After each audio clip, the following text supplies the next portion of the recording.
Hinatira ng tulong ni Pangulong Aquino ang mga nakatira sa mga bahay na winasak ng dalawang inanod na barge sa Maynila. Sa Baywalk naman, target matapos bukas ang paghahakot ng sandamakmak na mga basura. Nakatutok doon live si Rafi Tima. Rafi? Maayos na lagay ng panahon dito sa Manila Bay, Mel, particular dito sa Baywalk. Bagamat bago magtanghali kanina ay malakas pa rin ang hampas ng alon dito. Kaya naman ng buong maghapon, tuloy ang paghahakot ng basurang itinapon dito ng malalaking alon nitong mga nakaraang araw. Buong araw, 40 truck ang inilaan ng Metro Manila Development Authority o MMDA para maghakot ng basurang itinambak dito ng mga alon dala ng Bagyong Hener. Sa kabuuan, 165 truck na ang naghakot ng mga basura mula sa Baywalk. Galing na sa malalayong lugar to. Coastal towns ng Cavite, meron nagsabi nga, may nanggaling pa ng Bataan. So, pipilitin natin matapos bukas. Pero sa August 25, meron kaming general cleanup. 5 araw naman matapos wasakin ng dalawang inanod na barge ang kanilang mga bahay. Dinalaw ni Pangulong Noynoy Aquino ang mga residente ng Sitio Hapilan sa Barangay 105, Maynila. Linggo ng hating gabi nang mangyari ang insidente at mula noon, dito na sila sa covered court ng Barangay 105 na nuluyan, dala ng Pangulang ilang relief goods at banig. Pero panawagan niya sa mga residente, tanggapin ang alok ng pamahalaan na malipat sila ng bahay. Ilipat na natin sa maayos na lugar, hanapan natin ang trabaho mapapasukan doon, at may kabuhayan, itayo natin yung mga pasilidad tulad ng eskwelahan, health center, etc.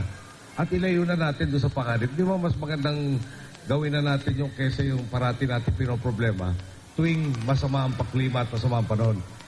Ayon sa DSWD, 145 bahay ang pwede nang lipatan sa NHA Housing sa Montalban, Rizal. Pero kulang pa raw ito para sa halos 300 pamilyang nawalan ng tirahan dahil sa Bagyong Hener. Kailangan hong ayusin yung ating balanse. Yung 296 minus 145, yun yung aming pag-uusapan pa ng NHA kung saan dadalhin. Si Feli Grace payag na raw lumipat kahit malayo ang Montalban mula sa kanyang kinilakihang lugar. Gusto ko sa yung wala na talaga sa disgrasya. Kasi may malilit pa akong anak eh. Lagi na lang kami kinakabahan. Sunog, bagyo. Kaya gusto ko dun sa matatag. Pero ang kanyang inang si Rosalinda, babalik pa rin daw sa bahay nilang winasak ng inanod na barge kahit na delikado. Wala naman kaming hanap buhay. Anong gagawin namin?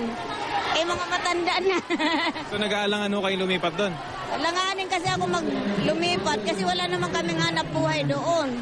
Kasama ng Pangulo si Health Secretary Enrique Ona. Ayon sa kalihim, nakababahala ang mga imaheng napapanood nito mga nakarang araw ng mga batang naliligo sa baha.